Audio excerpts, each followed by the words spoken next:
How are you? Yes. Okay, this is one additional? Okay. All right. We've already handed out all the others when we were in there. So.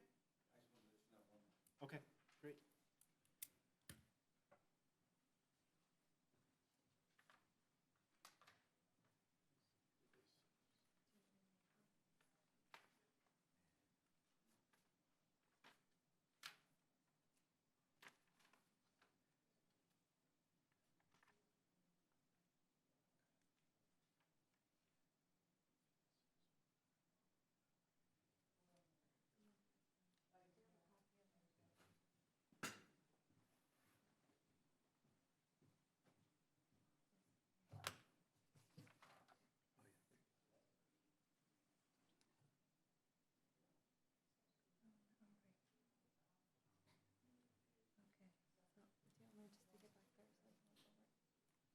Sure.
I can go ahead and take it right now. Normally Araceli, but I'll be able to hand it to you.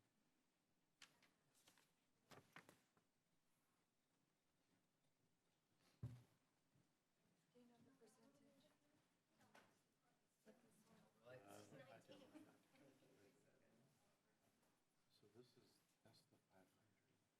Mm-hmm.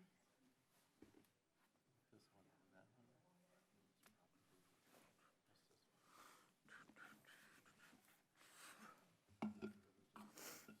Yeah. Okay. You want a water? Please, thank you.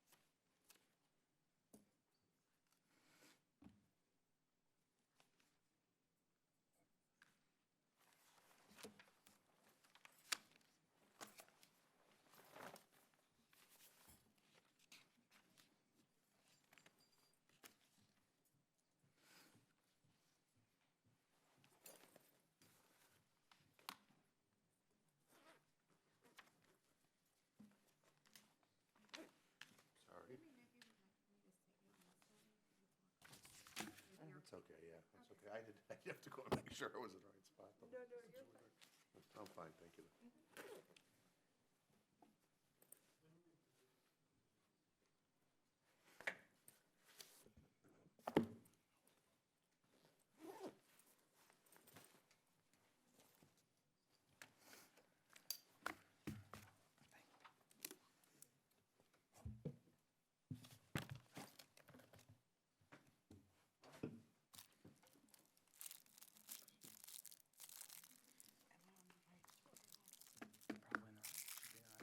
Probably not. Should be in the right spot. Yeah, you're good. Okay. Close, yeah, everybody's where they need to be, right? We can move you over if you want. You're comfortable. It's fine. And we can, What? I already asked him. Yeah, it's fine. You good? You're okay? Okay. It does feel a little weird though, but good. Give you more elbow space. I'm good. I'll hold on this side of the room. You hold the fork over there. Yeah. There you go.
Ari, do you know if our audio is working? Okay, everything's all set. Okay, just want to make sure.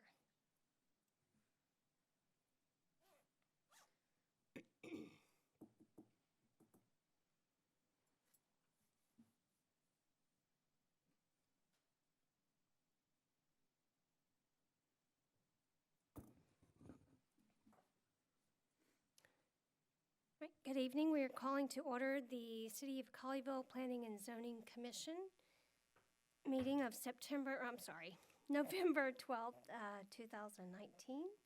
And first item, we will call roll.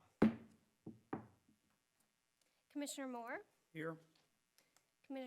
Commissioner Said, Here.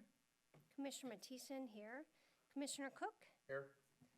and we have 3 commissioners absent this evening, Commissioners Holt, Bevel, and Elms. If I can ask everyone to please stand for the invocation and remain standing afterwards for the Pledge of Allegiance.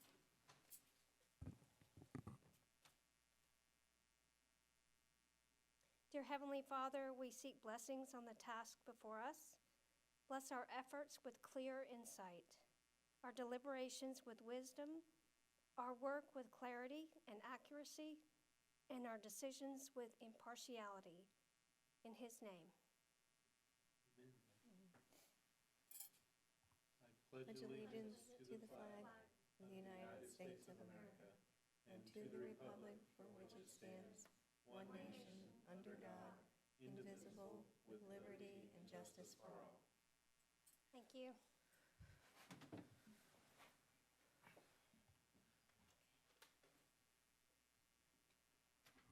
Before we get on to our other regular items, I'd like to invite any citizen that would like to come forward and speak on items that are not on our agenda this evening.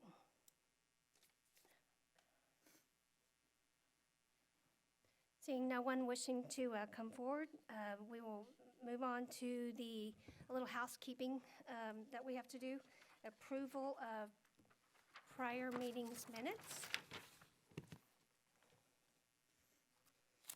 First item is 2A, October 22nd, 2018 minutes. These were minutes of the work session that we held that evening. And would like to ask if there's any modifications or questions on these minutes. Seeing none, I will call for a vote. Commissioner Moore, Aye. Commissioner Said, Aye. Commissioner Matheson votes aye. Commissioner Cook? Aye. Thank you. All right. Point of order? Yes. So we can do this a couple ways. We can go through all of them and do one single vote, but we do have to have a motion and a second. We can do them individually or all together at the end. Okay. I think I would actually like to go back and just do them all at once, just in efficiency. Okay, so we are covering tonight the meeting minutes from the work session of October 22nd, 2018, the regular meeting from October 22nd, 2018, the regular meeting from November 13th, 2018, the work session minutes from the meeting November 26th, 2018. Do I have any questions or suggested modifications on these? Looks good. I motion we approve Title 2A, 2B, 2C, and 2D. Second. Thank you. We will take a vote on all of these. Commissioner Moore? Aye. Commissioner Said? Aye. Commissioner Matheson votes aye. Commissioner Cook? Aye. Thank you.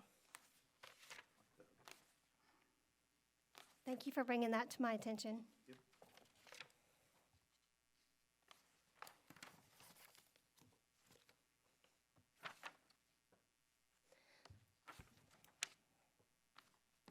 Our first item is number 3A, consideration of a special use permit for an accessory building to exceed the 4% lot coverage allowance on Lot 18, Block 2 of the Woodbriar Addition, located at 3405 Cliffwood Drive, case number ZC 19-008. Okay. Would you like to present the case, please? Thank you. Good evening, Commission. This is an aerial view of the property. It is located at 3405 Cliffwood Drive. And let's get to the zoning. It is zoned R15, and it's zoned R15 on all sides except to the south of the property, which is actually a park located in Hearst. This is residential in nature, and it does conform with our future land use map. And this shows the property with the existing home.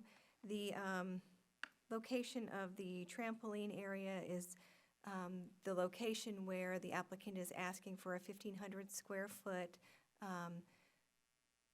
metal garage building this evening, and I'm going to jump more into that here.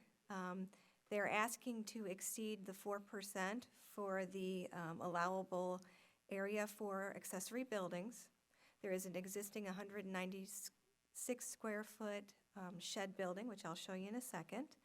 And to exceed the 4% with this additional building, they can ask for that as a part of the land development code with a specific use permit. This shows the site data. The lot size is over 28,000 square feet. A maximum accessory building size allowed is 1,137 square feet, so that would be 4%. They are asking for a 1,500 square foot garage building. They are going to clad the building with stucco, and they're also going to add to it some metal roofing material that will match the existing architecture of the home as well. And this just shows the location of the existing accessory building, 196-foot accessory building, and then where they would like to put the 1,500 square foot metal garage building. And again, I got a little ahead of myself, but they're going to be matching the existing home's architecture. And it will have a garage door on it. These are the elevations without showing the stucco on there. These are photos that were provided by the applicant showing the property today. Maybe not today, when it was a little warmer.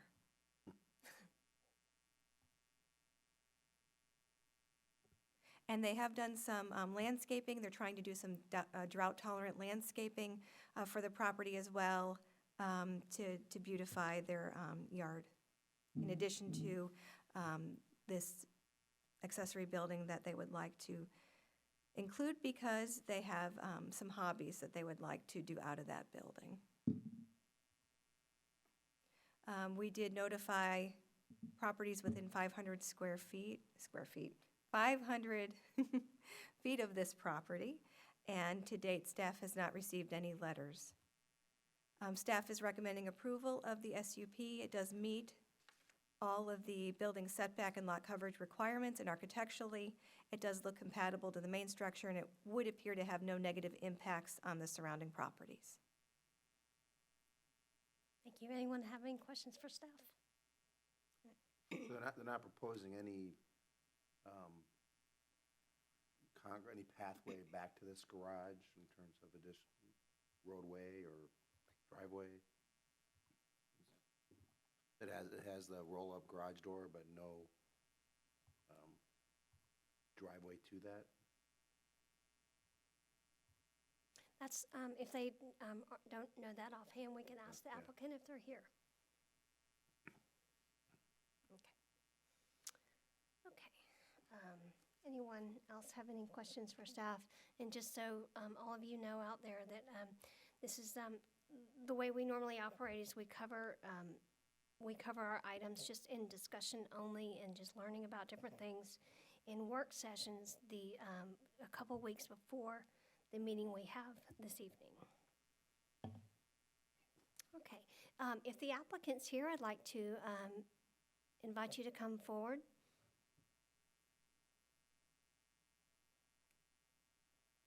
This is a public hearing, so I'll ask you to please state your name and address for the public record.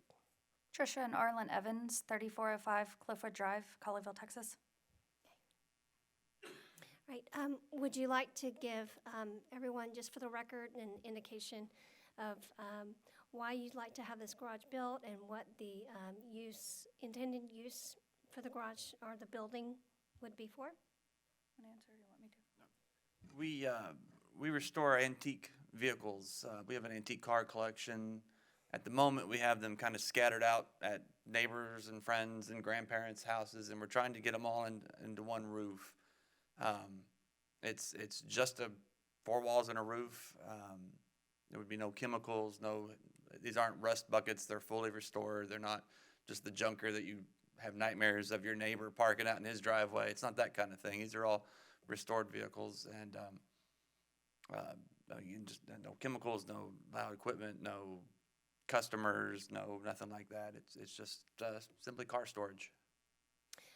In the building that you're proposing, is there any electricity requirements, plumbing? No plumbing, no AC, nothing like that. We would have to have just some basic electricity, lights, things like that. Okay. Real simple. All right. And one of our commissioners had mentioned whether or not you're going to have a driveway going up to this building. Right now, we're just doing the basic construction of the garage, and then we would look at adding a driveway at a later date, potentially. But right now, we're just doing the garage. So have you already started construction on this? Of the garage? No. Yes, okay. No. Just wanted to make sure No. we're clear. No, Nothing yet, no. just the landscaping in the backyard. Okay, very good. All right. Are there any other questions for the applicant?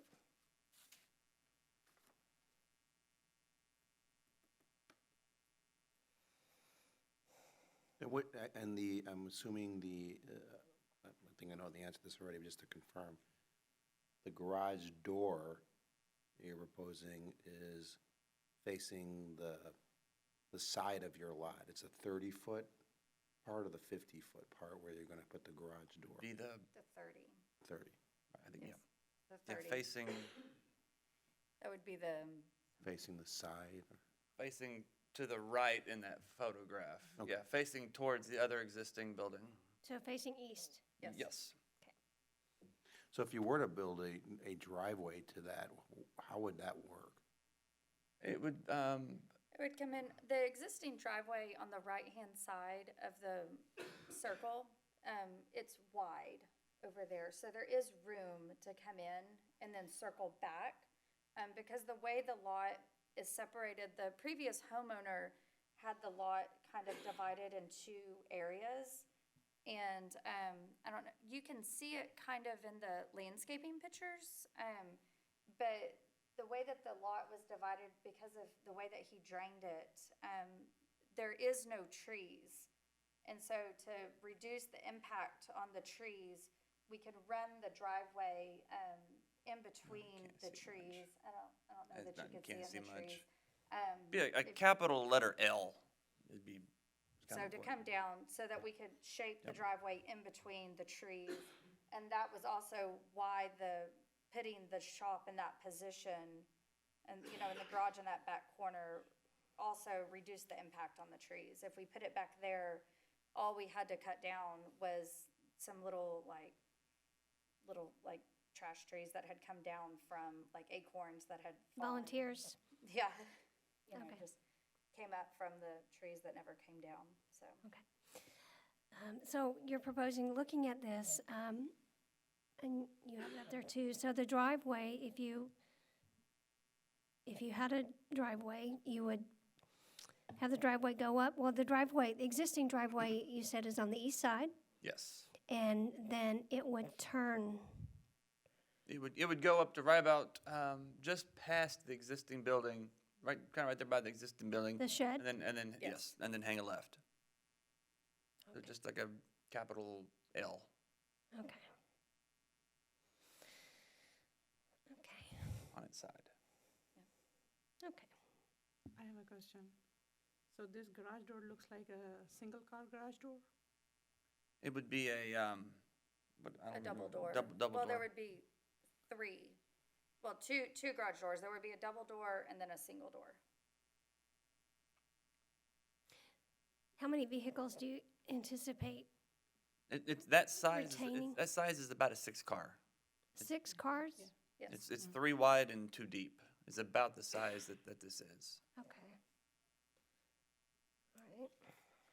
Are y'all constantly turning these cars over? No, Or are No, these we- on like more of like a show? This, deal? no, this is ours. My grandparents started this club back in 1964. And so I have 2 of the vehicles that my grandfather restored back in the 60s. They've been in my family since the 60s and we still drive them.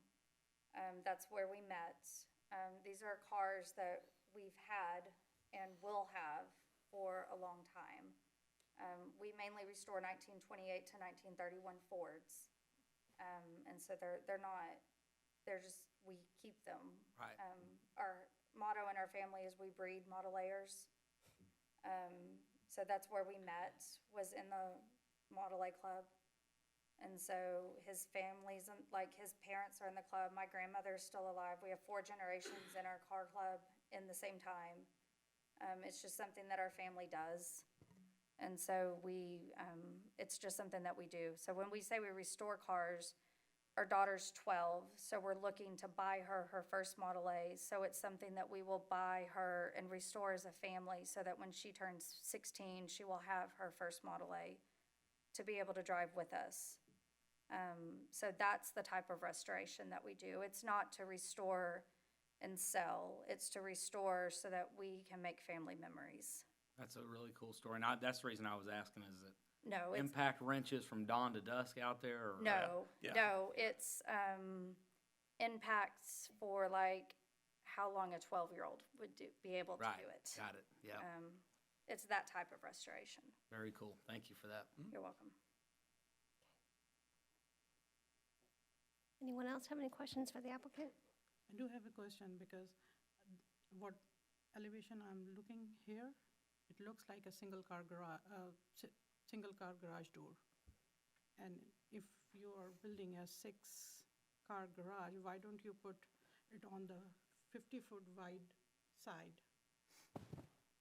Why on the 30-foot? So I might be able to help answer that. So this sheet came from the packet that the building manufacturer puts together. So you can modify this any way that they want. So it sounds like they want to use the 30-foot side and do a double wide and a single wide. So although this doesn't show it exactly, this It is a doesn't show starting here. point. I'm sorry, what? Yeah, it doesn't show here. Yeah, so based on what they're indicating, though, they'll have a double wide and a single wide garage door But then on that 30-foot side. not the building door here, the simple door.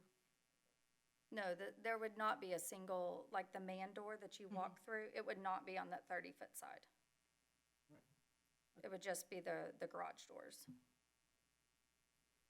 Do you anticipate having a single door like that? There would be a walk-through door, just simply because you're not gonna want to use the garage door if you have to walk out there to get a screwdriver. So not on the 30-foot It side? would be on the 50-foot side.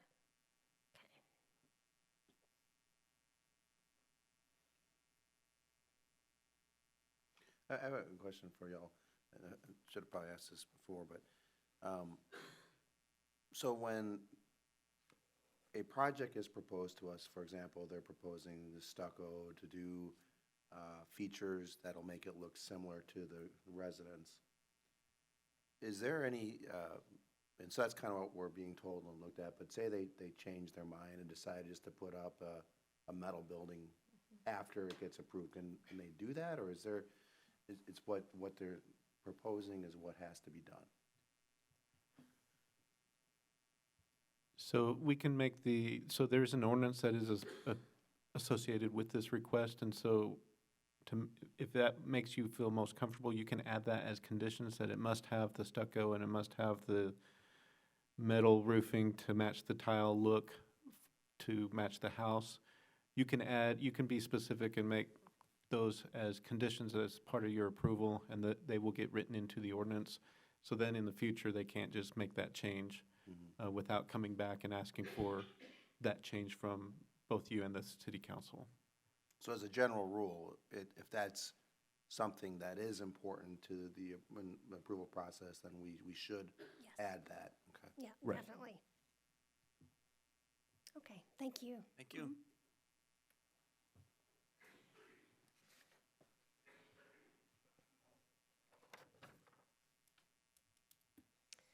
Okay, I'd like to open the public hearing on this item. Public hearing is open.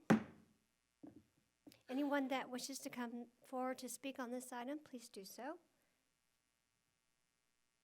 I don't have any cards on this item, but if anyone would like to, please feel free.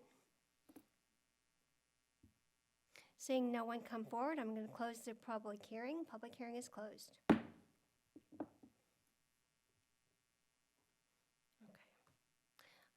I appreciate your comments, Commissioner Cook, regarding having the stipulations included in the ordinance.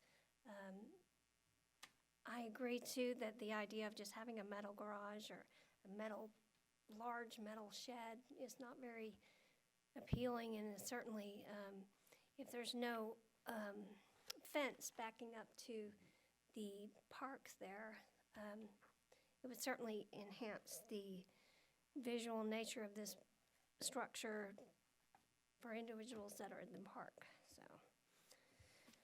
I would like to mention that, can we add this in the ordinance?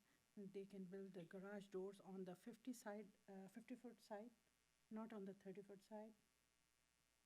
Okay, and why? Because they want to add 2 garage doors. That's what I understand. Okay, and the sizing of these again, please? It's 50 by 30. No, I'm sorry, the garage doors. Well, 26. typically on a double, I guess it's 20 feet on a double sized, because our parking space requirements is 9 by 18, so 9 foot wide by 18 feet deep. I'm just using that as kind of an estimation.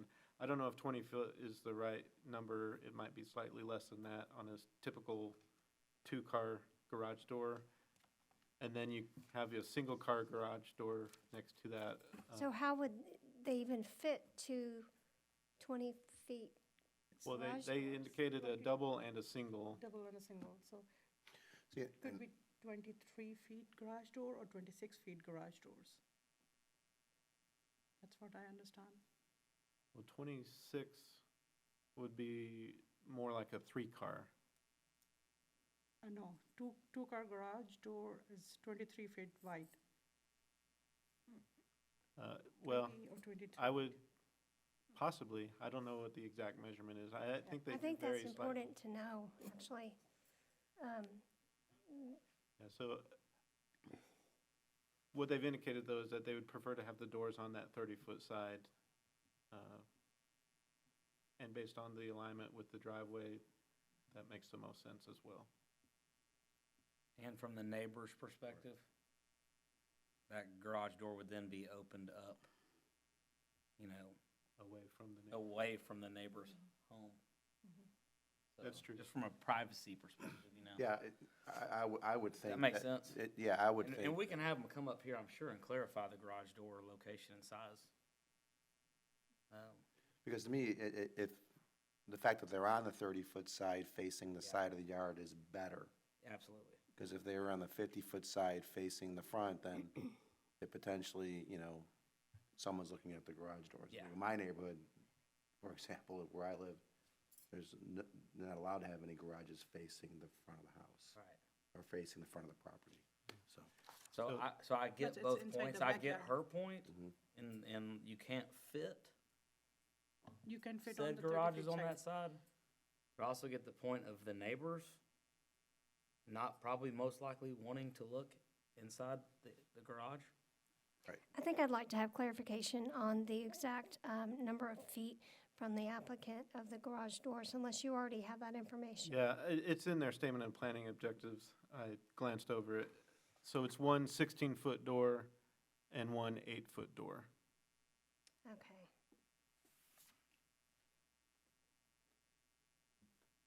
And I'm not an expert on Model A's, but I know that they are a slightly smaller dimension than your typical current vehicle, Okay.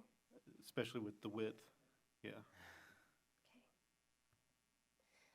One thing I forgot to ask, and maybe it's already in the information here, but would this be a concrete flooring? Yes, that's right. And how tall in the garage? The maximum 12. height 16. is 16 feet at the top of the ridge, 12 foot on the wall.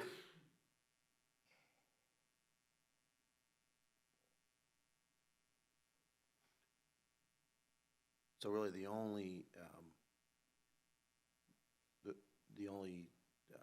non-conforming aspect of this project is the accessory dwelling going over the 4%. That's right, the 4% number, yes. Right, because just so everyone else, anyone watching or listening sees this, the existing, an accessory building, the total accessory buildings, there we go, the total accessory buildings on a lot that's an R15 lot, the maximum is 1,337, and they're just a little bit over that. So from 4 to 6%. Okay.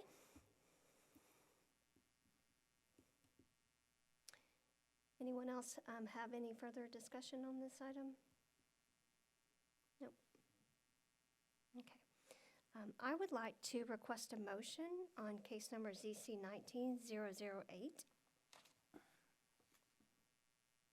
Motion we approve. Case ZC 19008.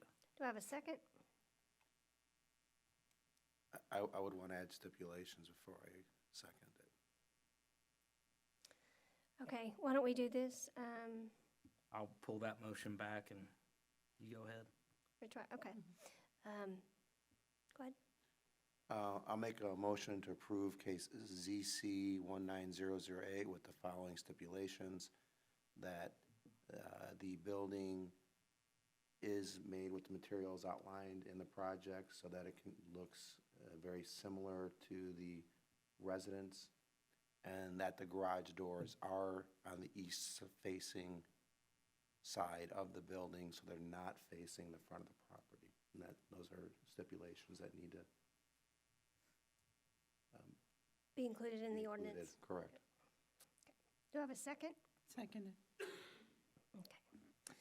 All right, so we are voting on the approval of case number ZC 19-008 to approve this project with the stipulation that the stucco and building material on the exterior of this building to the facade match consistently with the primary residence, and also that the garage doors are facing the east. Commissioner Moore? Aye. Commissioner Said? Aye. Commissioner Matheson votes aye. Commissioner Cook? Aye. Thank you very much. Motion's approved.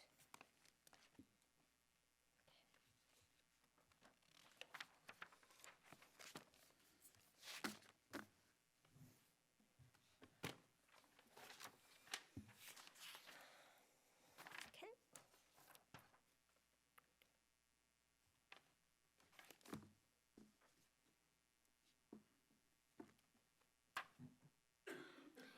Before we move on, I will say that, well, I think that you had mentioned it, but I just want to emphasize it.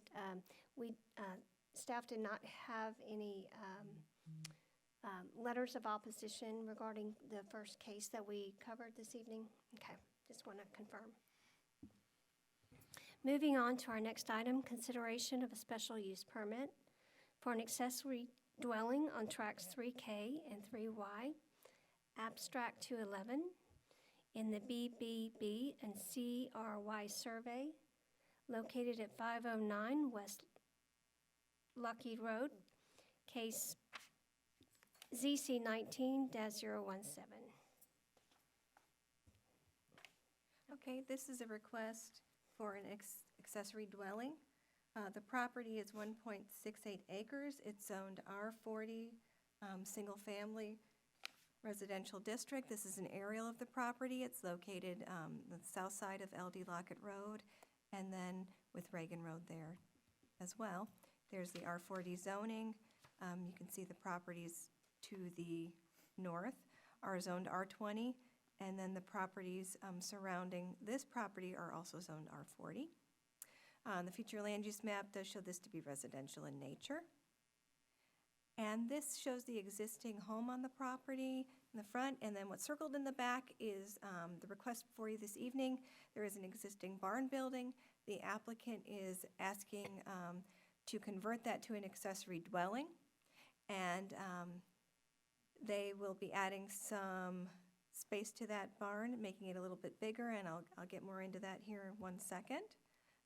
Per the Land Development Code, in the R40 zoning, an accessory dwelling is allowed with a SUP, specific use permit. And according to the Land Development Code, accessory dwellings are limited in size, whichever is the more restrictive here, to 50% of the primary structure, the maximum allowed square footage for accessory buildings on the lot, or no more than 1,200 square feet. And this request for you this evening is for an accessory dwelling that's 1,192 square feet in size. And this shows the lot size is just over 73,000 square feet. 4% of that maximum accessory building size allowed would be 2,939 square feet. There is an existing home there. The plan is for this applicant to utilize that barn building and as an accessory dwelling while a new home is built on that property. There is an existing metal building also on the property that's just over 1,400 square feet. So the total accessory buildings together are 3.6%, and for a total coverage of 4,935 square feet. And if you factored in the new home, which is 5,000 square feet, it bumps it up to 7,609. But it's under the maximum lot coverage for that lot. And this shows the existing metal shop building there to the left, and then an existing 847 square foot barn that they would like to convert then and add a little bit of extra elbow room and space to, and utilize an accessory dwelling for the purpose while the house is being built. And then in the future, once the house is occupied, they would then use it for, according to a follow-up write-up, as a man cave. And this shows the existing home as well as the distances between the buildings to the property lines. The barn building with the expansion would meet the side yard setback. Let me get to that. Here's just a close-up again of the existing metal building and then the footprint of the barn building. And this shows the distance there. So at 6 feet away, that setback, it's 8 feet tall, and then you can see it jogs up, and the tallest peak for the barn is 17 feet high, and then it jogs back down again. And this shows you the existing accessory building, metal shop building that's already there that would be close to this barn building. And this just shows a floor plan for the barn itself.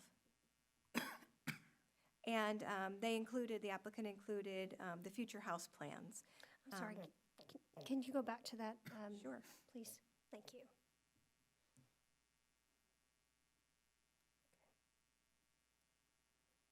Okay, thanks. You're welcome. And then these are just elevations for the future house plans. Staff did notify properties within 500 feet of this property, and just today, staff did receive 7 letters of opposition. And 1 more this evening at the meeting, so we have 8 in total. Staff is recommending approval of the requested SUP for an accessory dwelling because it meets the requirements for accessory dwellings per the requirements of the Land Development Code.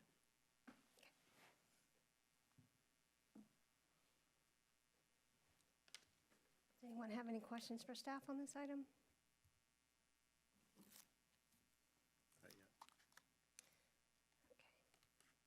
I'd like to invite the applicant to come forward, please.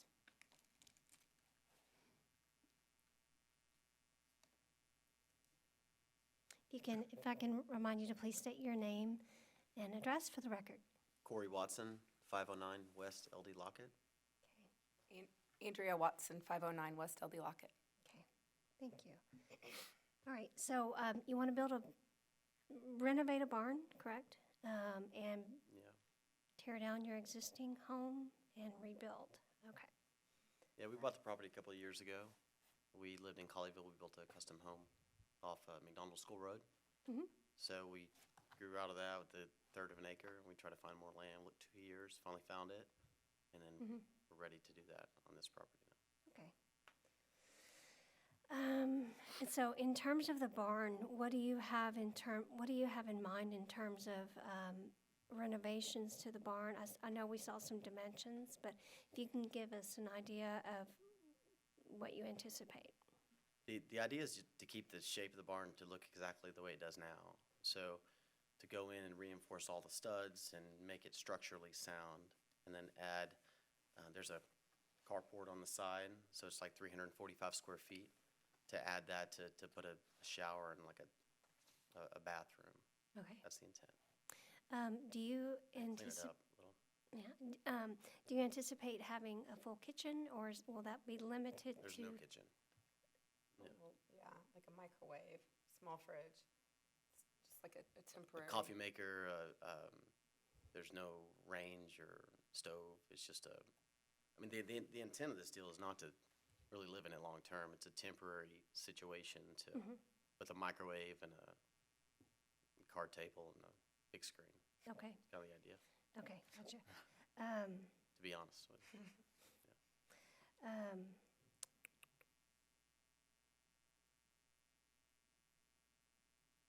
So you don't expect any modifications to the outside facade of the barn? Yeah, of Yes, course, yeah. Yes, This thing looks, cosmetically, yes, we're gonna Okay, paint it, we want it to look yeah. kind of just like a, It looks terrible. If you go back a couple years and you look at pictures of this barn, I think we have some. it's terrible. but we want it to be look like Yeah. a traditional barn. Paint it Yeah. white, red door, To look like what you see all around Colleyville, you see really pretty barns, right? So you see red or you see white. The intent is to make it look like a barn, not look like a place to live. Okay, And then, um, yeah, but it's not gonna be Yeah. like an eyesore that we're leaving as is, and yeah, like we're gonna make it pretty. the composite shingles, we'll take those off, we'll put a metal roof, we'll paint it white, put some really dark windows in it with extruded dimensional windows, and you have a big red door in the front with big sconces, something like that, okay, landscaping around it. okay. And that tree was crooked anyways on that elevation. So the tree's bent, but the tree's crooked anyways. Okay, So you know. gotcha. In your building of your home, the new residence, do you anticipate, I can't recall the trees in your lot, but will you be needing to remove any trees? We have 52 trees on the property, so if we move the house is gonna be bigger than what we have now. It's 2,400 square feet now, so the house we're putting in is 5,000 square feet. It's one story, but it's gonna be long and wide. So if we move the house up too much, we're gonna have to get rid of 20 trees maybe. And they're big post oak trees. They're old. If you move them to the back, you're gonna get rid of pines and live oaks and huge fat trees. So the only way we can do this is to put the house where it is now. Okay, So to maintain all the trees. Yeah, and try to, Yeah. keep as many as possible. That's the intent anyways. okay, So- gotcha. Okay, let's see. Anyone else have any questions for the applicant? Just what utilities are go to the barn currently? There's electricity. Which is, There's water next to it, not actually to the barn. There's no plumbing yet. It's just electricity. so your intent is to just run plumbing, no gas line? Yeah, tied into the city. Yeah, And then, Yeah, no gas. and then just electric. Yeah, because I mean, it's a microwave and whatever, so. I think I know the answer to this question, but I'll ask it for the record. Do you anticipate having the utilities on the same meter? We can't, because it wouldn't be enough. The house is gonna be relatively, it won't draw much electricity, but the metal shop next to it, there's 220 all over. We do a bunch of welding and a bunch of work in that area. So we'd probably have to ask the city to have a separate meter installed just on that shop side. Currently well, though. Yeah, I mean, we could make do with 1 meter if we had to, but, this new house is up front, the new one we build is gonna require a lot of electricity, and it could cause an issue. Okay, well, that's probably something I'm gonna ask staff about that might know a little bit more about that. Yeah, I mean, In terms of the barn, the accessory building, when and if you ever have guests that stay in this building, right, where do you anticipate them parking? in our driveway, Okay, in the front of the house, I mean, it's a big driveway in the front, and in the back, there's already a pre-existing driveway. It's like 24-foot entrance in the back, where you can pull in, you can probably park 5 cars there. No? I didn't see Wouldn't, that. But you could, Into the other utility building? yeah. Oh, into the shed? Yeah, By the right? shop, There's yeah. a whole yeah. back entrance Okay, property as well. okay. And what, so back entrance, if you can remind me what street that's off of? It's the east direction. You would enter east off of Reagan. Reagan. Oh, okay, all right. It's right by that blue line up. Yeah, see see the driveway right there? So if you look at that metal shop, Mm-hmm, to the left of the circle, that's a big concrete driveway, and there's a gate there that is two 12-foot gates there that open up. So what kind of paving are you going to have to the barn, or? It's like 40 feet, so probably some pavers. I mean, it Just wouldn't make pavers. sense to have a sidewalk through the middle of your yard, so. But there is a sidewalk on the back side. You can't see it from that picture, but on the back side of the metal shop, there's a sidewalk. And there's also a sidewalk on the front side. If you look at the elevation. I see it. Not the elevation, the survey. So it's noted there's a sidewalk. So there's like a 40-foot section where we probably put the intents pavers or a little stepstone to get to there.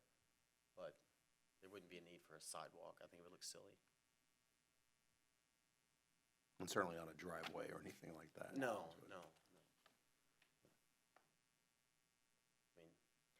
I mean, And staff might be able to answer this, but I recall in our work session when we were discussing this, your project, proposed project, that the lot is currently not platted. Is that the case? That is correct. So were there any plans to, yeah, we're learning a lot about that now. When we bought the property, we thought the survey was as good as the plat. So I'm learning the difference between a plat and a survey. So we have no problem platting the property. But when we bought it, the original developer was going to cut this down and like divide it up from R40 zoning, and we didn't want that. So that's a pretty big concern of ours. no, yeah. So in our packet, we actually supplied a letter from the person we bought this from. He actually tried to get it replatted from R40 to R30, and it was denied by city council. So we included that in our package to say this isn't something we can do. We're aware of that. We don't want to do that. That's why we bought the property. Okay, So we don't want to divide it up. We want to Okay. keep it R40. okay, good. And so hopefully those 8 opposition letters, that's what they're opposing. They think we're probably going to chop it up or something, which that's No, not what we're doing. not the goal. Well, there was questions, concerns, and I'll just go over them real quickly so you have the Yeah. opportunity to. Yeah, you haven't seen them yet? I didn't know anything about it. Okay. Just now, yeah. Okay, Then it's good to go. okay, so first item, The letter in the, I'm sorry to cut you off, the sign in the yard says zoning change. So if I was a neighbor, I would be upset too because I bought that property, so that's probably, yeah, maybe it's so. misleading a little, the sign, you know. Okay. One of the concerns is that having a modification to the barn and would basically modify the character of that neighborhood. Can you speak to that? It's a barn. The alternative is we could leave the barn the way it is, and it looks horrible. Yeah. Or we could paint it and We're improving. put a roof on it. Improving it. We're taking a barn that's like 7,000 to turn it like $200,000 barn. Like It a has- really nice place. It has so plywood over, like, Yeah, it's some a- of the it's a openings. disaster. Yeah. So, Okay. You could push it I mean, over. You could demolish it, really. we're improving it. I don't know that would change Okay. anything And we're for not the changing the worse. structure at all. It's just gonna make it look better. And another huge concern is that having this structure, this barn available for the future for short-term rental, that is a concern of your neighbors, and it seems to be a valid one. And there was also a comment in the letter regarding I guess the need for a guest house if you're building a home such as, 5,000 square feet. I don't know what size your family is or whatever, but there's a concern that this might be converted to something else if you ever sell this property. If we were to ever sell it. You know what I'm saying? So we need to have some restrictions in place. Right, that's fine. I mean, I'll address that. We have Yeah. 2 small kids, and while we're here in this property, we don't want strangers on our property. We don't want, we wouldn't expose our family to that. And we bought this with the intent that this is our forever home. So, I mean, Yeah, and I think common sense would say if you're building a 5,000 square foot home with the property taxes and what that house is gonna value at, I don't think you're gonna try to rent out a barn for $60 a night to try to make a, that doesn't make much sense to me. And it would be hard to rent out a barn that doesn't have a kitchen or doesn't have anything that, it's just a, it's a. It's gonna be like it's a when place the to- boys grow up, right like now, kinda the- to go play, we'll put a pool table A out pool there. and they table, can right go now we hang do out it in the whenever. shop already, we do it in like, but it's not the same, so that's never been an intent, and plus it's not even legal within Colleyville to do that anyways, right? That's correct. Whether it may be hard to enforce, I understand that, but that is not, I mean, up and down our street, there's other people with guest houses too, so it's not like it's a foreign deal on an R40 lot. Okay, I understand. And that's definitely not an intention. Okay. There's concern about the possibility of increased noise with an accessory dwelling, if you can speak to that. The Yeah, barn, If there's increased noise anywhere, so if we don't do anything with the barn, there could still be, it's a structure, right? So we could go in there and there could still be noise. I can say it's a foam insulated, a double pane window, triple pane maybe, window with a metal roof that is a place to live with a 4-year-old, a 7-year-old, and a family. I mean, I don't think we're talking about a, fraternity party or anything there, so. okay. And if there's noise, you just, I mean, we've never had an issue with that, but if there is, they could, just like any other neighbor, if there's student noise, you'd walk over and you'd talk to the person. Right, and if that doesn't work, we can always call the police. There's always Yeah. police. We have regulations in place. Yeah, I mean, we're fairly new to the area, so we're still trying to get to know all the neighbors, but we're pretty reasonable people, if somebody says something. Okay, anyone else have any questions for the applicant? No, thank you very much. You're welcome.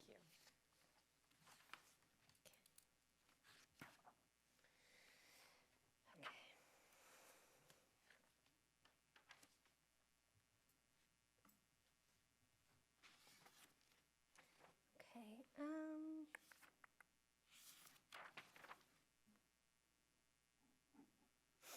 this one, I'd like to open the public hearing on this item. Public hearing is open. I do have one card from Scott and Diana Gibson. Is that you? Okay, thank you. If you can please state your name and address for the public record, I'd appreciate it. Yes, we're Scott and Diana Gibson. We lived at 5600 Reagan Road here in Colleyville.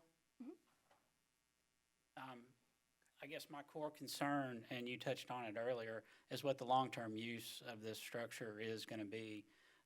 It doesn't seem reasonable to me to spend that kind of money on a barn that you're going to live in temporarily when there's a very large shop structure right next to it that could suffice for the purpose that's being stated.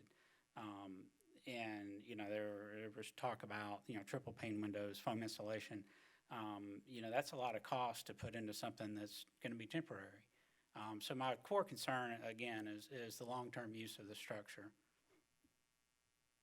and all of the baggage that comes along with that. Should it be used as a short-term rental or even a long-term rental? That's not what it's zoned for, and I hate to see this short-term need turn into a long-term problem. Understand. And then one of the other questions we had is based on the drawings that we were shown and sent to us. It looks like this extension is right up against the property line. So we're really unclear on where the structure's going to sit on the property, and I'd like more clarification on that. The drawing that was shown earlier showing 6 feet, we live just on the property on the other side, and I haven't taken a tape measure to it, but I would have to guess that it's much closer than 6 foot to the property line. Okay, thank you. I think I can actually answer that. This is a public hearing, but I can answer your question on that particular thing. The required setbacks for this residential zone is 5 feet. So they're Okay. meeting that But regulation. it has to be at least then. Yeah, it has to be at least 5, Okay. and so it is. Thank you. All right, well, thank you for your time. Okay. Thank you. Anyone else like to come forward to speak on this item?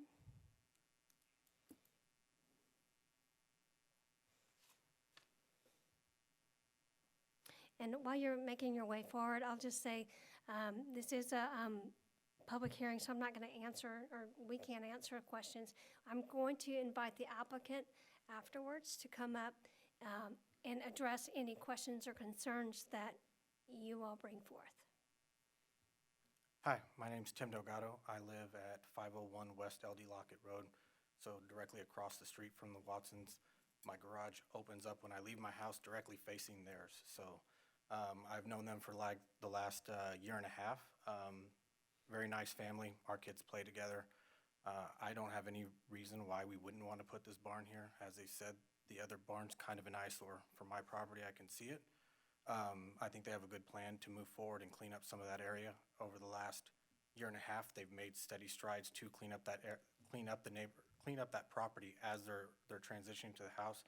Considering what was there when I moved in, there was a turkey that walked across the street when I looked to go buy this house. So they've done a lot of work to clean up a lot of the underbrush, make the structure nice, and I think that some of the concerns for a guest house, I have one. I moved into the neighborhood. I think there were concerns with other people in the neighborhood asking if I was going to rent it out. No, that's not the intent of it, exactly for little kids and not wanting strangers in our neighborhood. I have a little girl, little boy. If they rented one out, I'd be one of the first people to say not going to happen. Don't want strangers in the neighborhood, and we've made that very clear as part of the concerns. As far as noise, I live, again, across the street and haven't had any problems. It's been a year and a half. Haven't heard any noise. And I only have single pane windows. I live in an older house, not an issue. So I think really what they're trying to do is something that fits into the neighborhood. There's at least 3 dilapidated barns. If I were gonna walk that 500-foot section, it'd be nice if there weren't 3 anymore. So, some of the other neighbors could pitch in and start cleaning up their neighborhood and actually make it to the standard that you'd see at some of the other larger homes down the road that have big houses and big whatever buildings they set aside for whatever they want to do. So I don't think this is anything that doesn't fit Colleyville and should be approved. Thank you. Anyone else like to come forward? I have no additional cards. Okay, I would like to invite the applicant to come forward and answer some of these concerns, please.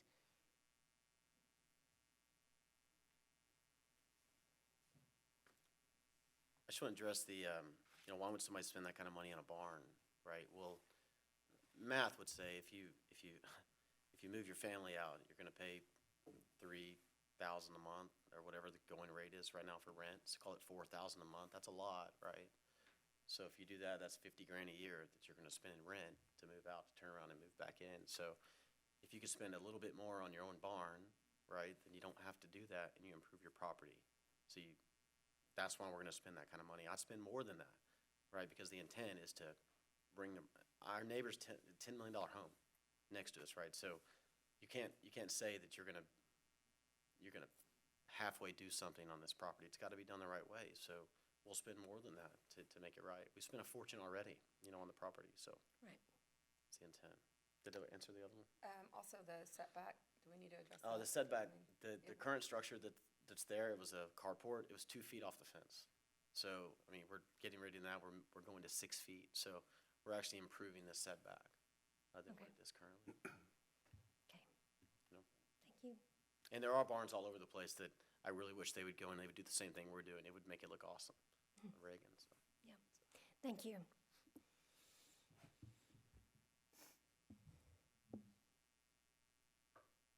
I have no additional cards, I don't believe.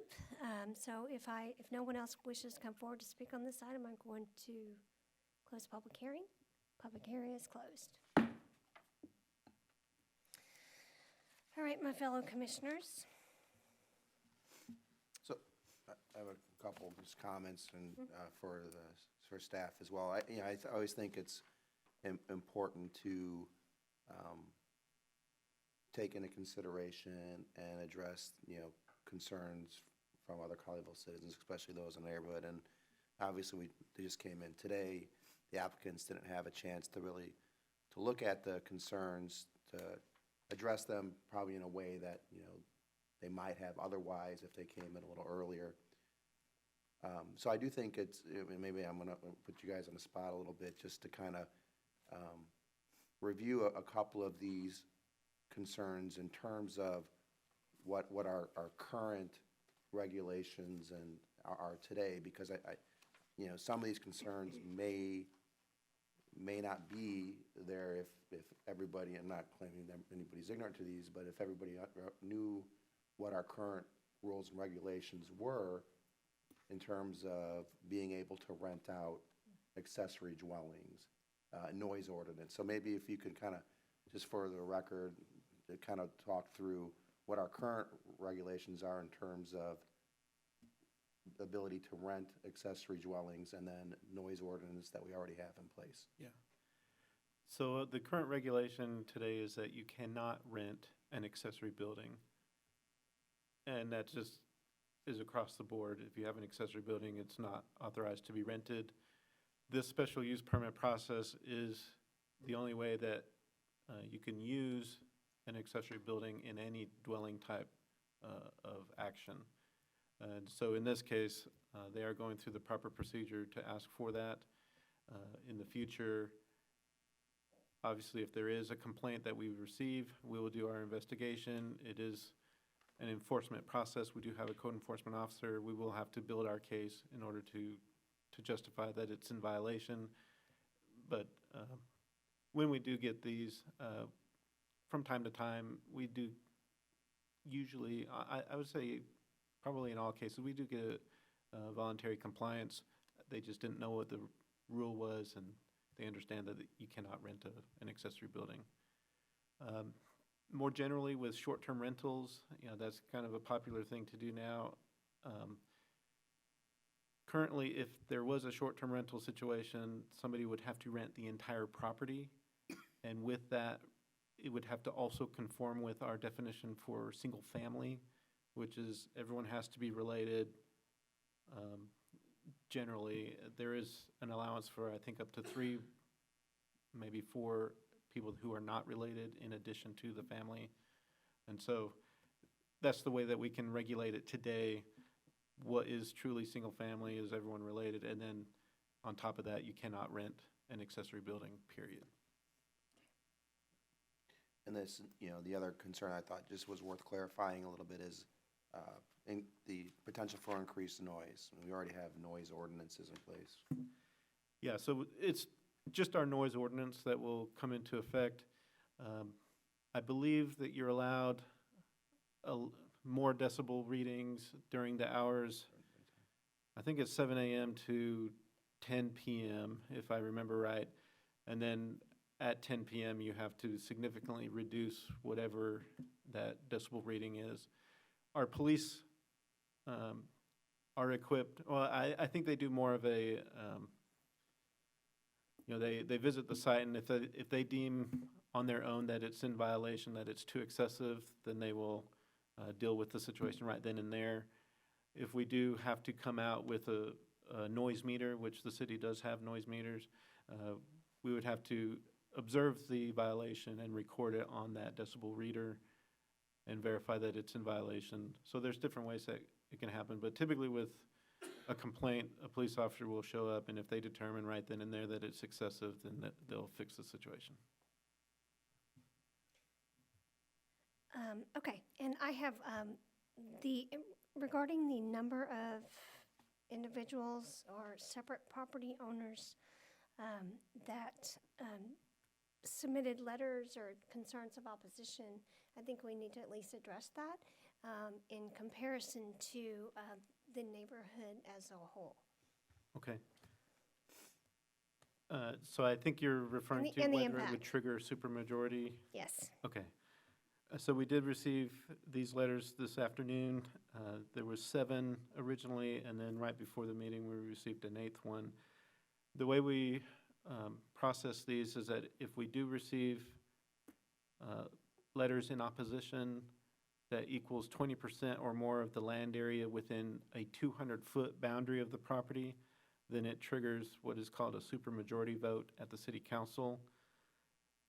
And so we were not able to calculate this percentage right now, but just looking at it, we do have properties along the west boundary and the south boundary directly adjacent to this site in opposition, as well as a couple lots on the either side of the immediately adjacent lots.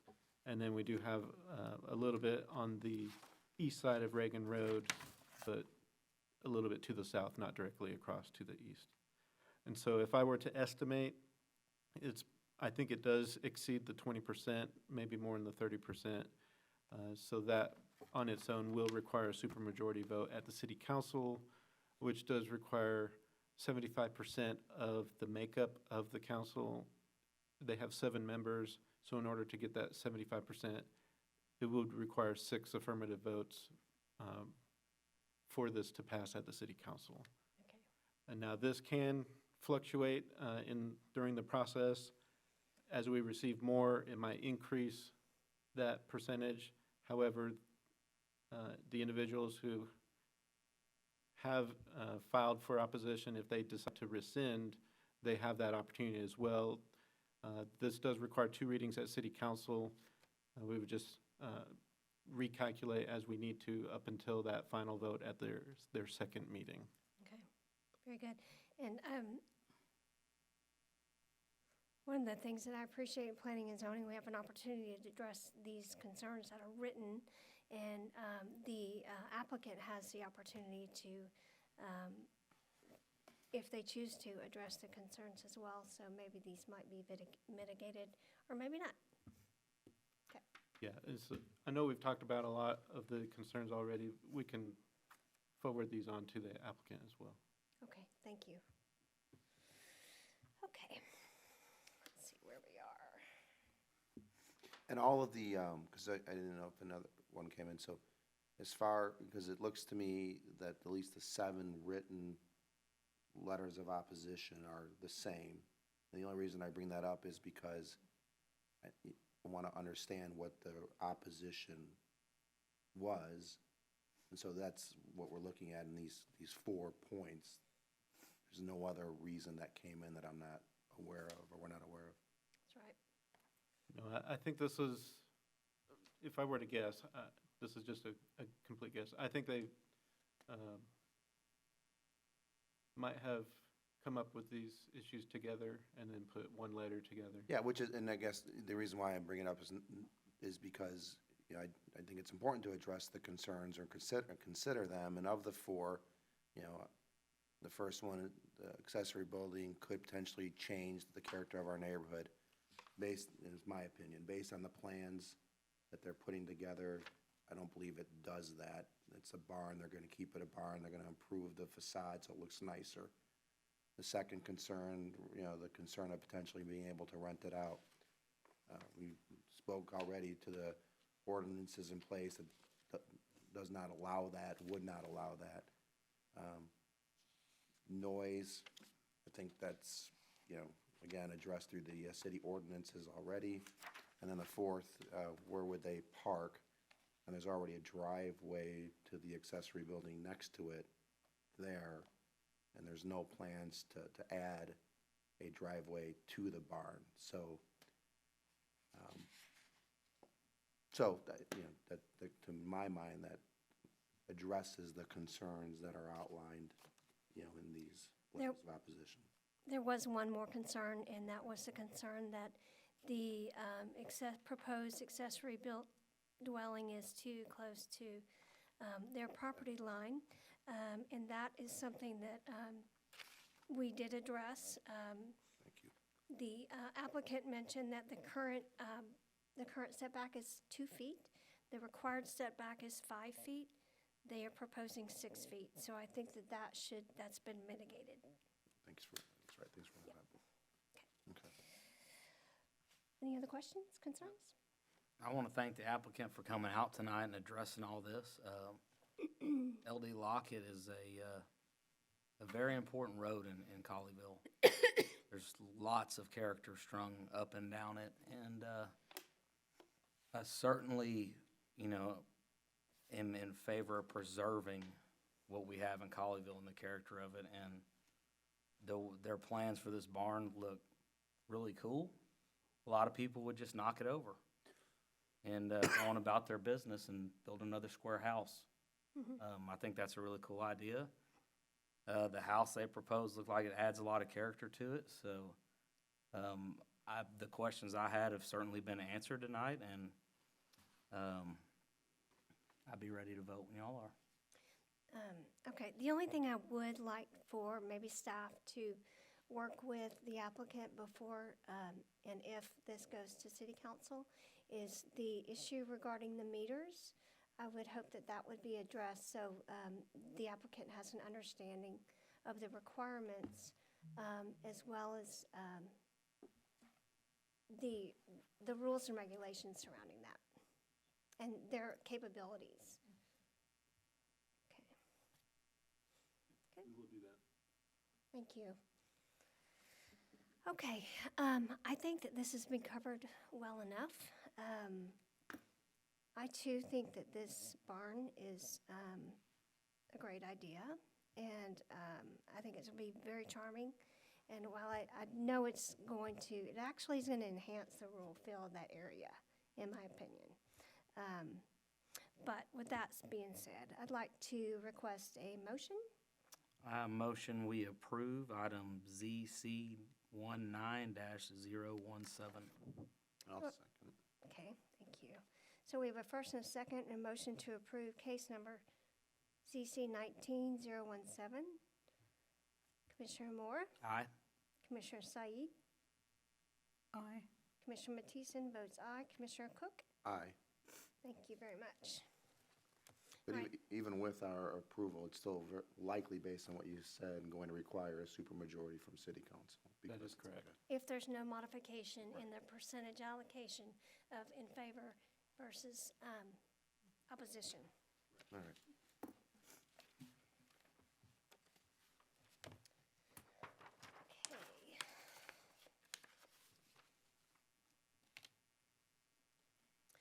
All right, we're moving on to item number 3C, consideration of a special use permit for a fence to extend beyond the front facade of the primary residential structure on Lot 2, Block 1 of the Van Oaks Phase 2 addition, located at 2008 Van Oaks Drive, case number ZC 19-018. Would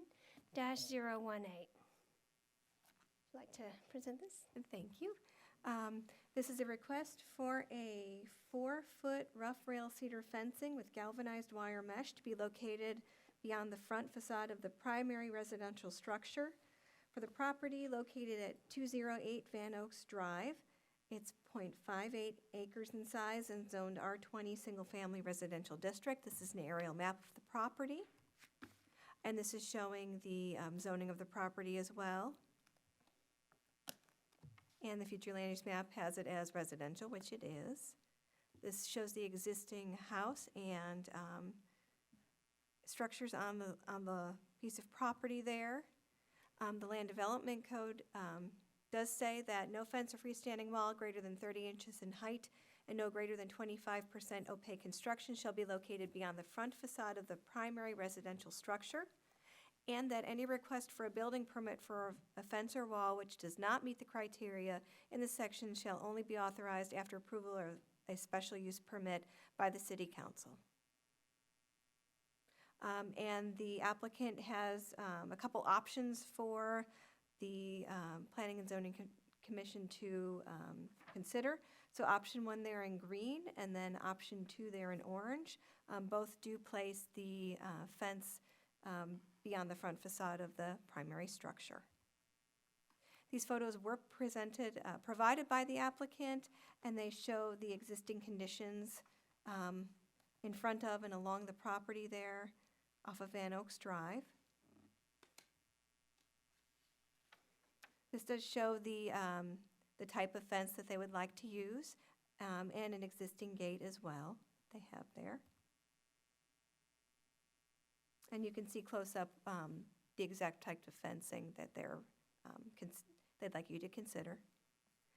Staff did send letters out to properties within 500 feet. and we did receive one letter of opposition. Staff is recommending denial of the requested SUP because it does go beyond the front facade of the primary residential structure, and it does not meet the requirements of the Land Development Code.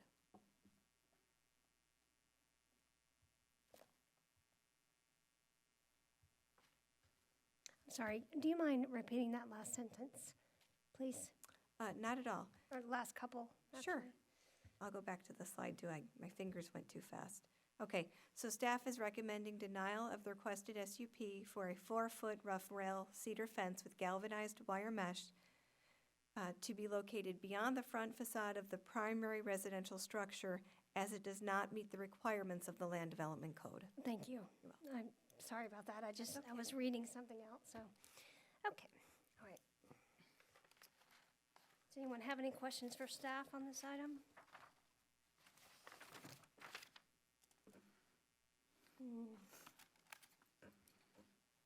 No, not yet. Sorry, I'll wait. Is the applicant here? If you'd like to come forward, please. You can please state your name and address for the record. Yeah, I'm Michelle Sherman, 208 Van Oaks Drive in Colleyville. Okay. All right, so you want to put a fence. What is the, it's probably in your notes, and I'm sorry if I'm asking you to repeat, but the purpose of the fence? The purpose of the fence is truly just to kind of aesthetically finish, do something to finish off the front of our property, to tie in the back with what's already, the existing, I guess, that's already there. Also to provide a little bit of extra security. Not that it's we realize it's not a high crime area, but just to provide a little bit of extra there. And just practically speaking, we have a couple of dogs that, I have one that likes to wander off, and so I'd like to keep him inside. And he's 130 pounds, so the fence that's actually approved for the 30-inch, he would just kind of step right over. Just from a practical side of things. Okay. All right. Let's see. Any questions? Yeah, just your backyard currently fenced in? Mm-hmm. No? Okay. It is, right. And I sent the picture of the side that goes between the structure to our west, does have the same fence as what we were proposing. Yes. Yeah, right there on the right. You have two options listed. Is there a preferred option? Yeah, Looking really, we were for? choosing option 1, I think, the one that's in green. Uh-huh. Yeah, because we really don't want to have to put another gate at the Right. end of the drive-in. Just with people visiting, we didn't want that to be an issue. Absolutely.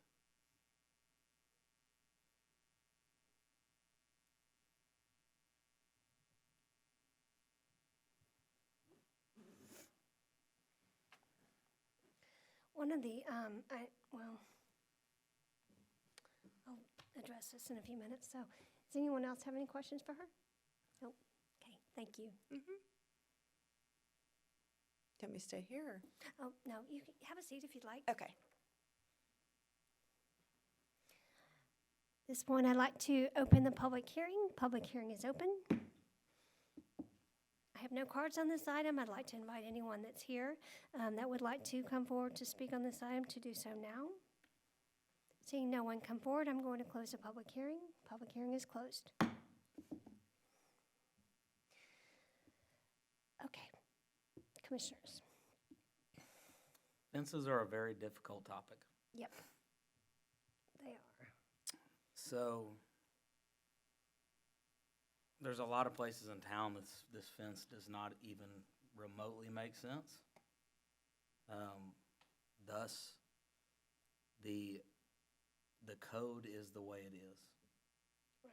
Through the SUP tool, gives us an opportunity to look at things from the perspective of where the home is located, et cetera, et cetera. I actually went and drove this neighborhood because I wasn't super familiar with it, because it is a dead-end street that doesn't get a lot of traffic. And so I went and drove the neighborhood, and in my personal opinion, this fence fits the neighborhood. There's many, many homes with a 4-foot chain link fence with weeds growing up it. And given the looks of this home and everything, I'm sure that wouldn't be the case here, and it would actually enhance it. So that's my opinion on the matter. And, you know, like I said, fences are difficult, and you really have to look at them on a case-by-case basis. Yeah, I agree. One of the things that I really try to adhere to is our comprehensive plan. And in terms of modifying or making a change to a particular home or neighborhood, having a fence like this, I would say in some neighborhoods would be completely unacceptable. But this is the character of this neighborhood. Right. And I think it's charming, Yeah. quite frankly. I think now it's a good time for me to, and maybe you can provide the applicant with a letter at some point as well. We did receive a letter of opposition, and the concern was that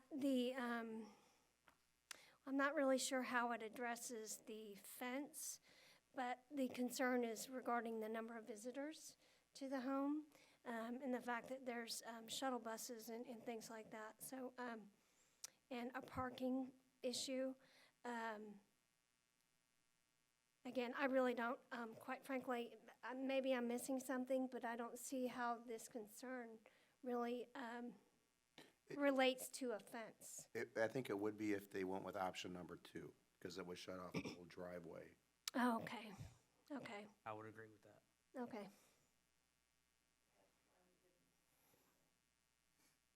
But past that,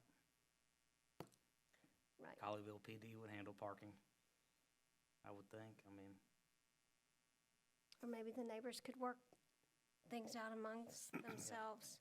I don't want to police parking myself. absolutely. Okay. All right. Any more discussion on this item? No, other than, you know, this is one where it is more of a challenging decision. But, you know, the land development code was put in place for a reason, and I typically do not vote to, you know, go against it unless there's a good reason. And I don't know if aesthetics is a good reason, and that's really the only one, because I don't, you know, it's a 4-foot cedar fence, so it's either way, this, you know, the council will have to vote on it, but I typically, you know, although I see the desire for it, other than aesthetic purposes, I don't see a reason to, personally, to go against the, you know, land development code, so. Okay. Any further discussion on this item? And just one other point, I also think that you know, there are neighborhoods in Colleyville where you have a mix of really old homes that have things on their property or parts of the property that certainly do violate codes that are in place today. But as improvements are made to those properties, the expectation is that they conform to codes that are in place today. So I think there's a lot of examples outside of fence where that's true, but we also hope that, know that when improvements are made, they are expected to conform. That's true. So. Okay. We spend an awful lot of time on that LDC. Okay, all right. I would like to request a motion on this item, either in approval or denial. I motion we approve ZC 19-018. Do I have a second?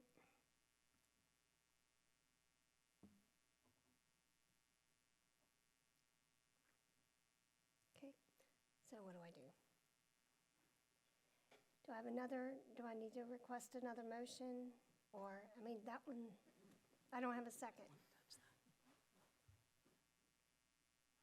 I think we probably should have a motion and a vote one way or the other.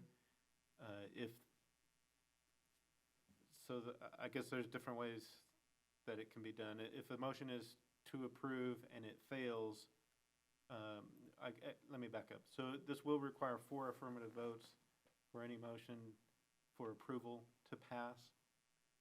Anything other than that, whether it's a failed motion or a motion to deny, that passes.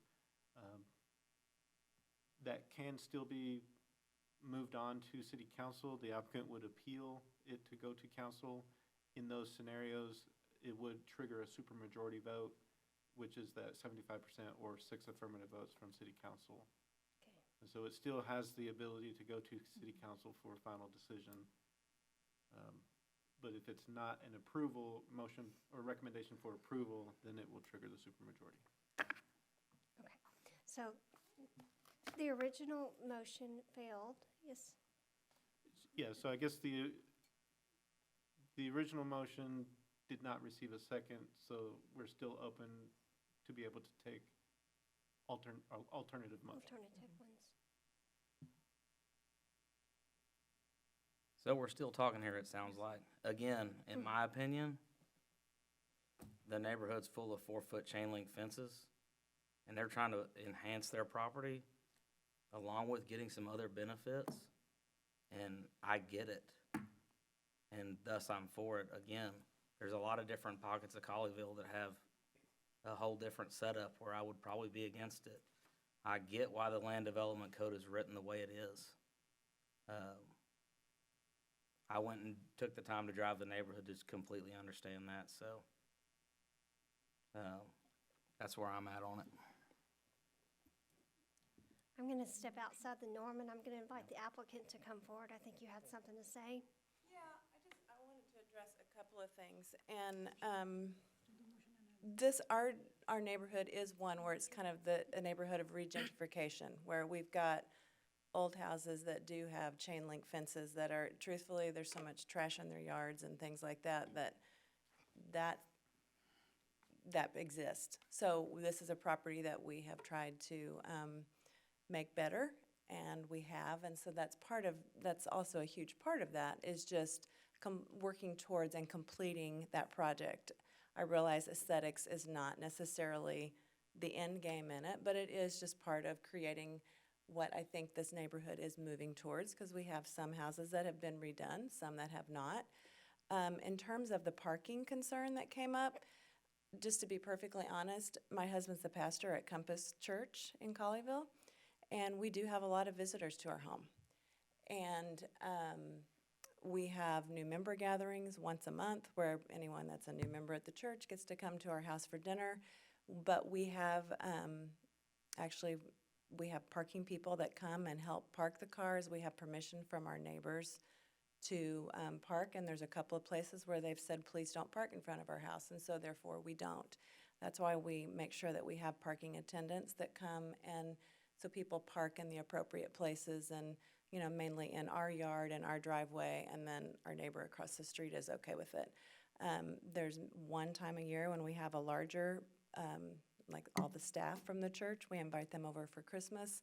We have had shuttle buses where we have had them park off-site because of the volume of people. There's usually a couple hundred people that would be there. And we'll have a shuttle bus come in so that we don't have lots of cars. We're trying to be mindful of that. So really, the complaint is we're trying real hard to just be the opposite and to be a good neighbor. So that's just the only thing as I wanted to point those things out. So, it is a project in the works, and then we're trying to be good neighbors in the midst of it. Thank you. Okay. Does anyone else have any questions for her while she's here? No. Okay. I'm gonna try this again and motion that we pass case ZC 19-018. Seconded. Okay, thank you. I have a motion to approve case number ZC 19-018. Commissioner Moore? Aye. Commissioner Said? Aye. Commissioner Matheson votes aye. Commissioner Cook? Nay. Thank you. We don't need a No, the motion is fine and the vote's fine. I was just going to say that, as I stated before, a motion to approve does require 4 affirmative votes, so this is a failed motion. The applicant can still appeal to city council, but it would trigger the supermajority vote. But it would be presented as a failed motion rather than a motion for denial, if that makes sense. If you can please, when you do speak to city council, or when you bring this to city council, if you can bring it to their attention that we only had 4 commissioners here, that would be appreciated. Yeah, as part of the report that they get, we do a planning and zoning commission recommendation, and I always provide the number. So in this case, it'll be a 3-to-1 vote. Okay. Yeah. Thank you. Okay, I think that is it for our meeting tonight, so I will call us adjourned. Thank you, everyone.